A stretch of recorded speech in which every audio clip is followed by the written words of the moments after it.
Hi guys! Now is February 2, 2026 Monday. Guys, sa video kong to, i-flex ko ang aking Aquaspeed submersible pump para sa koi fish pan ko to. A4000 siya, 24 watts. Pero, ito guys, ang power station ko na malaki. Picron A600 LAP. Bili namin ito, 19,800 pesos. Pero ngayon, nagmahal siya, 20,000 pesos siya ngayon. Ito, may tabani na power station ko na maliit. Bili namin ito, 9,800 pesos. Ito, power station to silang dalawa. On the other term or on the other word, tinatawag din to na portable solar generator.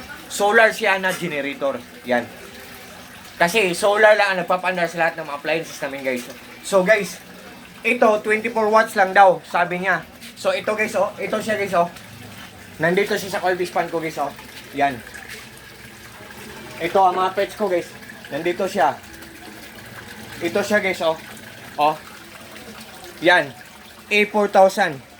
24 watts. Ito ang mga koi fishes ko guys. So, tingnan nyo guys ha, kung gaano kalakas guys ha. 24 watts siya guys.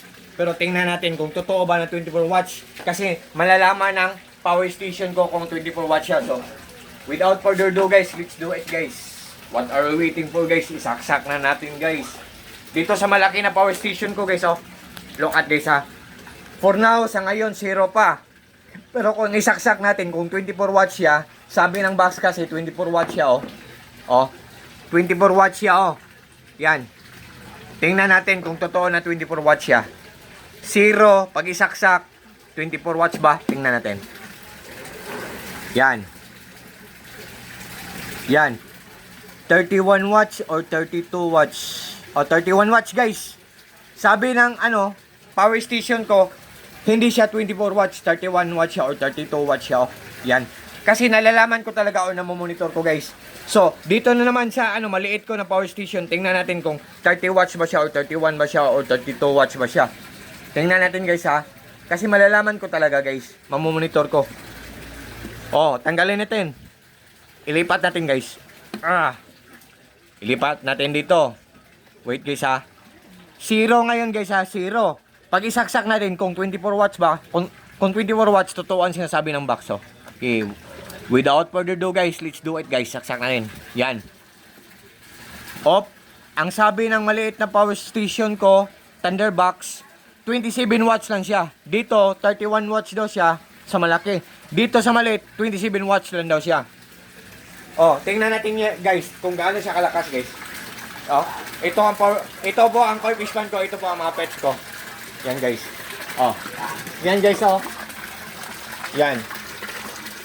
Oh. 'Di ba ang lakas guys? Oh. What can you say guys? What you see is what you get. Nothing more, nothing less. Walang labis, walang kulang po. Oh. Oh. Yan. Oh. A4000 Aquaspeed submersible pump A4000. Ang lakas-lakas niya guys, oh. Oh. Oh.